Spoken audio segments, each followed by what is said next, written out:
साथियों लूट मची हुई थी प्रदेश में, वहीं देश के प्रधानमंत्री ने 3 कृषि के ऐसे काले कानून बनाए जिसकी वजह से 95 दिन से लगातार सिंगू के बॉर्डर पे, टीकरी के बॉर्डर पे, गाजीपुर के बॉर्डर पे, राजस्थान के शाहजहांपुर के बॉर्डर पे और पलवल के बॉर्डर के ऊपर लाखों की संख्या में किसान जो है लगातार 95 दिन से देश की गूंगी बहरी सरकार से बारी बारी ये बात कह रहा है कि आपने जो कानून बनाए इन्हें वापिस लें। अगर वापिस नहीं लोगे तो हम तब तक वापिस अपने घर नहीं जाएंगे जब तक कानून वापिस नहीं हो जाएंगे। लगातार संघर्ष कर रहे हैं, लड़ाई लड़ रहे हैं, आंदोलन चला रहे हैं। सरकार में बैठे लोग आंदोलन कैसे कमजोर हो, कैसे आंदोलन खत्म हो, इसके लिए साथियों नई नई रणनीति बना रही है। 26 जनवरी के दिन जहां किसान अपने ट्रैक्टर पे चढ़ करके तिरंगा लगा करके दिल्ली के लोगों को ये कहने गया था, ये बताने गया था कि आज इस देश की आजादी अगर हुई है, आज अगर इस देश में तिरंगा कहीं लहराया जा रहा है तो केवल और केवल इस अन्नदाता की वजह से, इस देश को आजाद कराने में जिसने सबसे बड़ी भूमिका निभाने का काम किया है। आज अन्नदाता फिर आपके दिल्ली में आकर के आपको ये बताने जा रहा है कि अगर सरकार ने इस देश को, अगर इस अन्नदाता ने इस देश को आजाद कराने में बड़ी भूमिका निभाई है तो फिर इन तीनों काले कानूनों को वापिस करवाने में भी किसान पीछे नहीं हटेगा। जो सत्ता सौंपना जानता है वो सत्ता से वापसी कराना भी जानता है। साथियों इन कानूनों के बारे में मेरे से पहले बहुत सारे साथियों ने खुल करके बताया था। मैं आपका ज्यादा समय नहीं लूंगा, आप बहुत लंबे समय से बैठे हैं। मैं देख रहा था मेरी माताएं बहनें लगातार जब भी कोई साथी बोल करके बैठ रहा था, क्योंकि बहुत देर से बैठी थी, परेशान हो रही थी, समय भी बढ़ रहा था, घर जाकर के कहीं पशुओं की निराचारी में, कहीं दूध निकालने में देरी ना हो जाए, इसके लिए मैं आपको ज्यादा देर आपका समय ना लेकर के आपके सामने केवल 2-3 बात कहनी चाहूंगा। ये जो साथियों कानून बने 3, इसमें जो पहला कानून बनाया गया है, मेरे से पहले बताया गया था सन 1965 के अंदर लाल बहादुर शास्त्री जब देश के प्रधानमंत्री थे, उससे पहले हमारे देश के अंदर जो बड़े बड़े लोग थे, उस वक्त से पहले कोई मंडियां नहीं होती थी, उस वक्त से पहले कोई एमएसपी नहीं होती थी। हमारे गांव के अंदर शहर से किसी बढ़िया का एक मुनीम आकर के पूरे गांव की फसल को खरीद करके गांव में उसी किसान के घर में उसको जमा करके छोड़ जाता था। और जैसे जैसे उस फसल का रेट बढ़ता था, उस किसान के गोदाम से निकाल करके मंडी में उसको बेच करके अपनी कमाई करने का काम करता था। लाल बहादुर शास्त्री जी ने सन 1965 में देश के प्रधानमंत्री के बनने के बाद सबसे पहले एमएसपी को लागू करने का काम किया। जहां एमएसपी लागू करी वहीं मंडियां बनाई ताकि किसान को अपनी फसल बेचने के लिए कहीं दूर दराज ना जाना पड़े। साथियों मंडियों की वजह से आज न केवल हरियाणा का किसान खुशहाल है, उस एमएसपी की वजह से न केवल आज हरियाणा के किसान की आमदन ज्यादा है, बल्कि पंजाब, राजस्थान, उत्तर प्रदेश, मध्य प्रदेश का किसान भी आज इन मंडियों की वजह से, आज इन एमएसपी की वजह से कहीं ना कहीं अपने पैरों पे खड़ा है। हमारे देश के प्रधानमंत्री ने सत्ता में आने से पहले कहा था कि अगर भारतीय जनता पार्टी सत्ता में आई तो पहली कलम से इस देश के किसान का कर्जा माफ करने का काम करेंगे। इस देश के प्रधानमंत्री ने कहा था कि मैं स्वामीनाथन आयोग की रिपोर्ट को लागू करूंगा और वहीं यह भी कहा था कि किसान के खेत की फसल का जो लागत मूल्य है, हम उससे 50% ज्यादा किसान को दे करके उसको मालो माल करने का काम करेंगे। साथियों, देश के प्रधानमंत्री ने अपने वायदे पूरे नहीं किए। 3 कृषि का ऐसे कानून बना दिया जिसकी वजह से आने वाले समय में किसान को उस जमीन को बेचने पे मजबूर होना पड़ेगा। किसान को उसी जमीन के ऊपर मजदूर के रूप में काम करना पड़ेगा। मैं एक उदाहरण आपके सामने पेश करना चाहूंगा। अगर राखी गढ़ी गांव के किसानों की जमीन कोई कॉर्पोरेट हाउस का व्यक्ति आकर के ठेके पे ले लेता है, उससे कॉन्ट्रैक्ट फार्मिंग साइनिंग कर लेता है, तो फिर सारे के सारे जो जमीन के किसान, खेती से जुड़ा जो व्यक्ति है, जब जमीन किसी दूसरे को दे देगा तो बड़ी बड़ी कंपनियां जब हमारे बीच में आ जाएगी, जो कॉन्ट्रैक्ट फार्मिंग हमारे से करवाएगी, वो फिर अपनी मनमर्जी से आपके खेत में बीज डलवाने का काम करेगी। जब बीज अपनी मर्जी का डलवाएगी, वही उसके अंदर खाद अपनी मर्जी का, कीड़े मार दवाइयां अपनी मर्जी के लेकर के आएंगे और अपनी मर्जी से आपकी फसल का रेट लगा करके आपसे खरीद करके लेकर के जाएंगे। जो कोई साथी उनके कॉन्ट्रैक्ट फार्मिंग से सहमत नहीं होगा तो फिर वो साथी, क्योंकि मंडियां खत्म हो जाएंगी, मंडियां खत्म होने के बाद आपको केवल और केवल जो खुले में जो मंडियां प्राइवेट सेक्टर के लोग बनाएंगे, उसके अंदर अपनी फसल को सस्ते में बेचने पे मजबूर होना पड़ेगा। इसके लिए मेरे से पहले बहुत सारे जो वक्ता थे जो बोल रहे थे, कह रहे थे, बारी बारी इस बात का जिक्र कर रहे थे कि मैंने विधानसभा से इस्तीफा दिया है। कह रहे थे कि 4216 एमएलए है, उनमें से किसी ने हिम्मत नहीं जुटाई कि वो इस्तीफा देकर के इस किसान आंदोलन से जुड़े हुए लोगों के बीच में खड़ा होकर के उनकी ताकत बढ़ने का काम करे। साथियों, मुझे इस्तीफा क्यों देना पड़ा, मैं इस पर चर्चा करना चाहूंगा, बताना चाहूंगा। जब ये आंदोलन शुरू हुआ था, जब पंजाब का किसान हमारे हरियाणा प्रदेश के अंदर लाखों की संख्या में आकर के सिंधु के बॉर्डर पे बैठा था, तब हरियाणा प्रदेश के अनेक राजनीतिक दलों के लोग जो थे, चाहे वो हमारे किसी भी टोल बैरियर पे ऊपर आंदोलन चल रहा था, चाहे कहीं लोग धरने पे बैठ करके इस काले कानून का विरोध कर रहे थे, चाहे कोई गांव में पंचायत करके अपनी बात में अपने तरीके से इस आंदोलन को ताकत देने का काम कर रहे थे। हमारे प्रदेश के बहुत सारे राजनीतिक बहरूपे जो है लोगों के बीच में जाया करते थे और जाकर के खड़े होकर के ये बात कहते थे, हम चाहे किसी भी राजनीतिक दल से संबंध रखते हैं, हम चाहे सत्ता के साथ हैं, लेकिन किसान को जब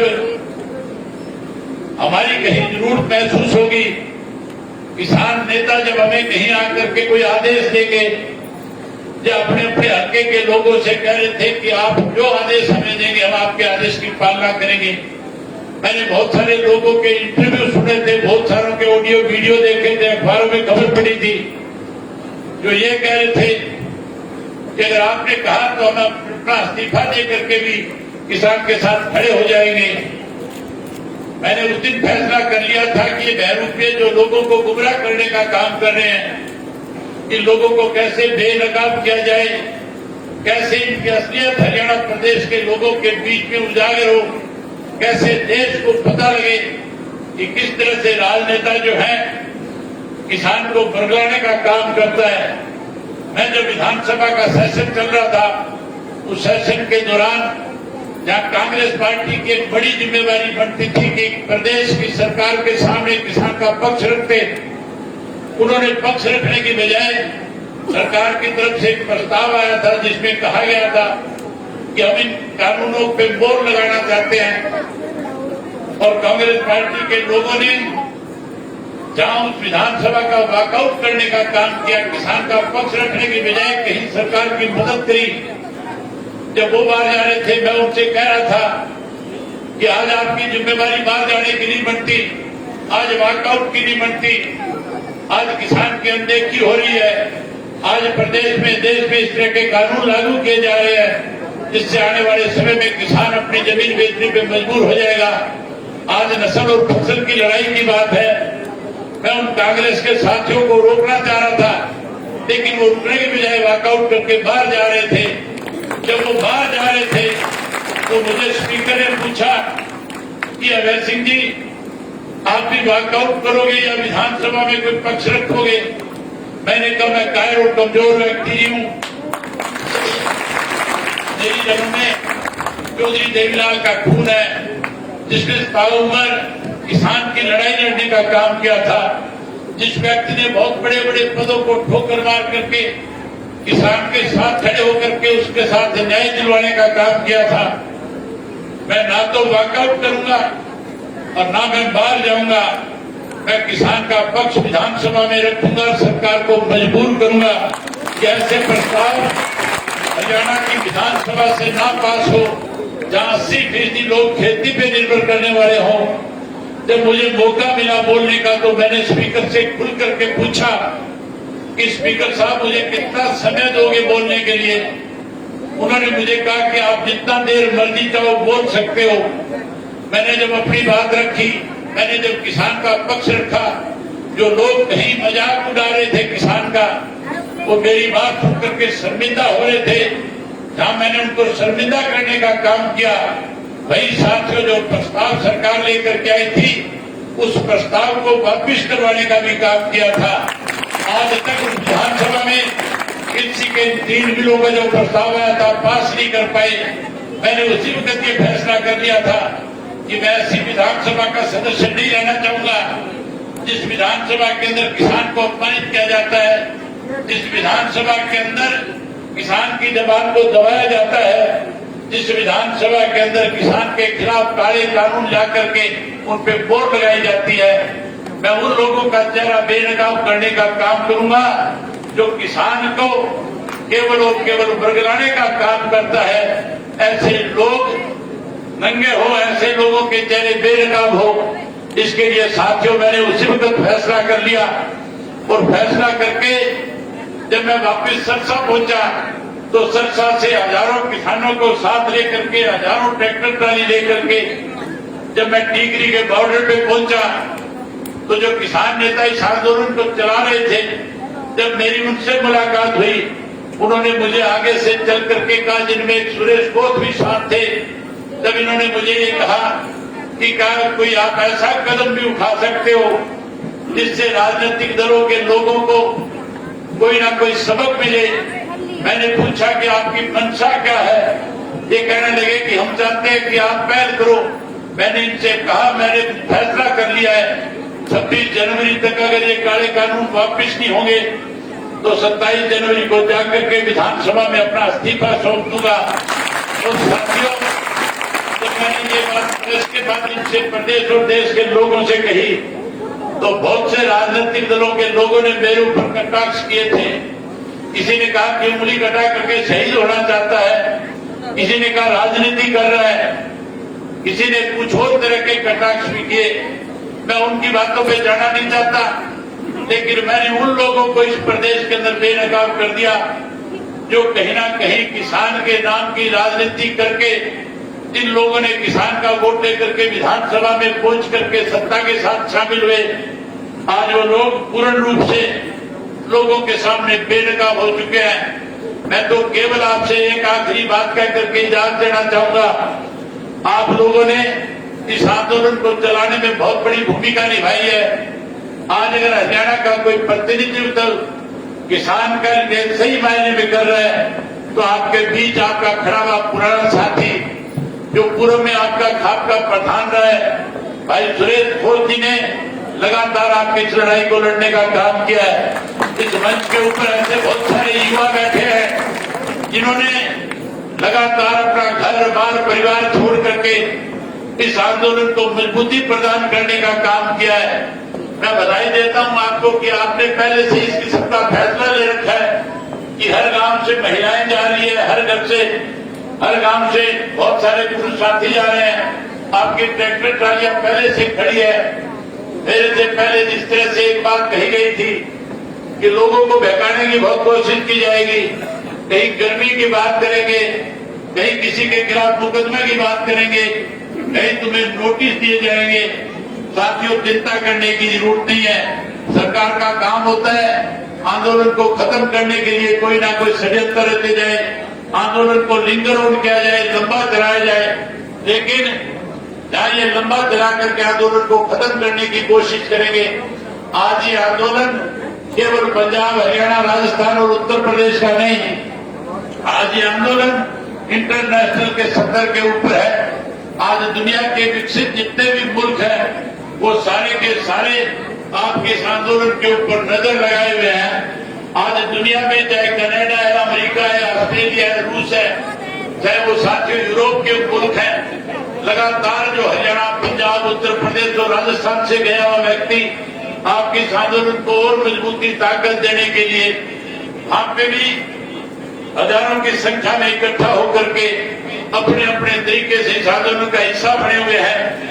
मैं चंडीगढ़ में, पंजाब में देखता हूं कि छोटे छोटे बच्चे जो स्कूल और कॉलेज में पढ़ने वाले हैं वो हर रोज शाम को आपके लिए जहां कैंडल मार्च करते हैं, वहीं और रोज शाम को तिरंगा हाथ में पकड़ के, किसान का झंडा हाथ में लेकर के सड़कों के ऊपर हजारों की संख्या में इकट्ठा होकर के इस आंदोलन को ताकत देने का काम कर रहा है। जहां लाखों किसान बॉर्डर पे बैठ कर इस आंदोलन को मजबूत कर रहे हैं, वहीं आज हर गांव के अंदर पंचायतें करके लोग इस आंदोलन को समर्थन कर रहे हैं। मैं आपसे एक ही बात कहना चाहता हूं कि इस आंदोलन में आपकी जीत हो, हर हालत में किसान के ऊपर बनाए गए तीनों कृषि के काले कानून खत्म हो। इसके लिए साथियों, अगर आपको एक घर से दो दो व्यक्तियों को भी जाना पड़े तो भी हिचकिचाना मत, बड़ी संख्या में इकट्ठे होकर के इनकी कमर तोड़ने का काम करना और किसान को फिर से सम्मान मिले, किसान की इस पगड़ी को कोई फिर से हाथ डालने की कोई जरूरत ना करे। इसके लिए आज साथियों, एक आंदोलन इससे पहले 1907 में हुआ था। 1907 का जो आंदोलन था उस वक्त ना टेलीफोन हुआ करते थे, ना सोशल मीडिया था, ना उस वक्त के अंदर कोई टेलीविजन था। उस वक्त तो केवल अखबार होता था और ज्यादा से ज्यादा रेडियो होता था। रेडियो और अखबार भी किसी किसी चुनिंदे लोगों के पास पहुंचते थे, गांव में तो अखबार जाता भी नहीं था। अंग्रेज ने कहीं हमारी इस कमजोरी का फायदा उठाने के लिए उस वक्त में भी 3 ऐसे कानून बनाने की कोशिश करी थी। लेकिन उस वक्त में उस आंदोलन का विरोध अगर किसी ने किया तो सबसे पहले सरदार भगत सिंह के चाचा सरदार अजीत सिंह ने पगड़ी संभाल में जट्टा के नाम से उस आंदोलन को शुरू करने का काम किया था। 8 महीने तक लड़ाई लड़ी थी और 8 महीने लगातार लड़ाई लड़ करके उस अंग्रेज की हुकूमत को, जो बहुत तानाशाह हुआ करती थी, उसको भी आंदोलन, उसको भी ये काले कानून वापिस लेने पे मजबूर कर दिया था।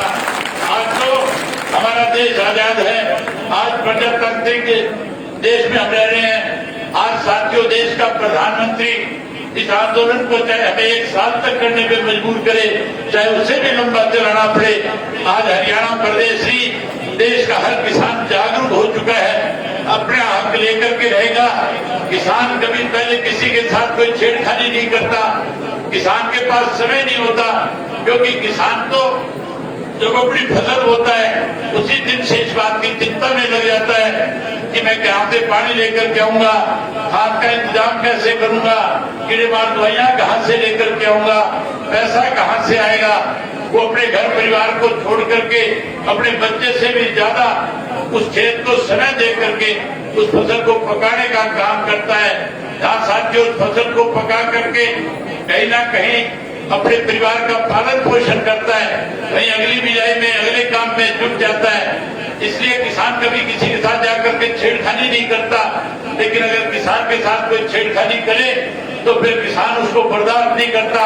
पहले किसान किसी को छेड़ता नहीं और फिर किसान किसी को छोड़ता नहीं। आज समय आ गया, जिन लोगों ने छेड़खानी करी है, जिन लोगों ने आपकी पगड़ी की तरफ उंगली करी है, उन लोगों को सबक सिखाने का मैं उम्मीद करूंगा कि उनको सबक मिले, उनको जल्दी समझ में आए इसके लिए किसान स्वाभिमान के साथ इस लड़ाई को लड़ने का काम करेगा। यही बात आपके बीच में कहने और करने आया था। आप सबने मेरी बात सुनी, आपने जो मुझे बात सम्मान दिया, मैं आप पे विश्वास और भरोसा रहता हूँ। जो पगड़ी आपने मेरे सर पे रखी है, इस पगड़ी को कभी किसी के पैरों में नहीं रखने का काम करूंगा। इस पगड़ी के सम्मान को जब तक मेरी रगों में खून रहेगा, इस सम्मान को बढ़ा करके रखूंगा। आप सबने बात सुनी, आप सबका बहुत धन्यवाद।